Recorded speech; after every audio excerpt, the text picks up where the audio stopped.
আসসালামু আলাইকুম, সবাইকে জুম্মা মুবারক। তো কালকে আমার এই এক জোড়া পাখির জন্য খাবার কিনতে গেছিলাম, সেখানে যাই আবার 2 জোড়া পাখি কিনে এনেছি। তো সেটাই দেখাবো। আর আমার পাখি নতুন ডিম দিয়েছে, মাশাআল্লাহ।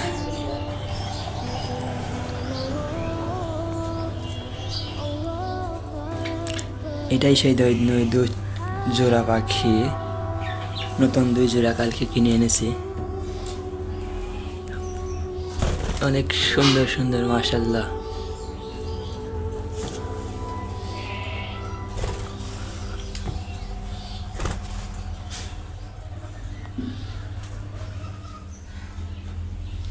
খাঁচাটাও কিনে এনেছি কালকে, মাশাআল্লাহ, অনেক সুন্দর। এখনো ভারের সেট আপ দেওয়া হয়নি, তো নতুন ভার কিনে এনে ভারের সেট আপ দিব।